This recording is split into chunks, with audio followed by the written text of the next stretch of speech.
திருவண்ணாமலை மாவட்டம் தேசிய நலவாழ்வு குழும திட்டத்தின் கீழ் மாவட்ட நலவாழ்வு சங்கத்தில் காலியாக இருக்கக்கூடிய வட்டார தரவு உள்ளீட்டாளர் டேட்டா என்ட்ரி ஆப்ரேட்டர் பணியிடத்திற்கான ரெக்ரூட்மெண்ட் நோட்டீஸ் வந்து வெளியிட்டிருக்காங்க.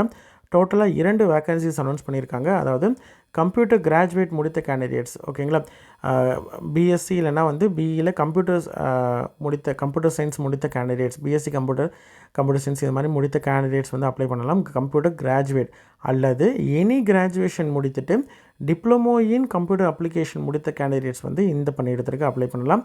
13,500 வந்து பர் மந்த் சேலரியாக ஃபிக்ஸ் பண்ணியிருக்காங்க. சரிங்களா. இன்ட்ரெஸ்டட் கேண்டிடேட் வந்து அவங்களுடைய அப்ளிகேஷன் நெசசரி டாக்குமெண்ட்ஸு, அதாவது அவங்களுடைய கல்வி தகுதி சான்றிதழ், மதிப்பெண் சான்றிதழ், மார்க் ஷீட்ஸ் இது எல்லாத்தையும் என்க்ளோஸ் பண்ணி நீங்கள் அனுப்பணும். சரிங்களா. இது முற்றிலும் வந்து தற்காலிகமான பணி, எந்த காலத்துலையும் நிரந்தரம் பண்ண மாட்டாங்க. அதே மாதிரி எந்த அட்ரஸ்க்கு அனுப்பணும் அப்படின்னு பார்த்திங்கன்னா, கௌரவ செயலாளர், துணை இயக்குனர் சுகாதார பணிகள், மாவட்ட நலவாழ்வு சங்கம், துணை சுகாதார பணிகள் அலுவலகம், பழைய அரசு மருத்துவமனை வளாகம், செங்கம் சாலை, திருவண்ணாமலை. ஓகேங்களா. இந்த அட்ரஸ்க்கு அனுப்பணும். அனுப்புறதுக்கான கடைசி நாள் 22/6/2024. சரிங்களா. 5 மணிக்குள்ளே வந்து நேர்லையோ இல்லை தபால் மூலமாகவோ இன்ட்ரெஸ்டட் கேண்டிடேட் அப்ளை பண்ணலாம். சரிங்களா. உங்களோட ஃப்ரெண்ட்ஸ் சர்க்கிளில் யாராவது இந்த பணியிடத்திற்கு எலிஜிபிள் அப்ளை பண்ணுவாங்க அப்படின்னு நினச்சிங்கன்னா அவங்களுக்கு இந்த வீடியோவை ஷேர் பண்ணுங்கள். கண்டிப்பாக அவங்களுக்கு பயனுள்ளதாக இருக்கும். சரிங்களா. நன்றி.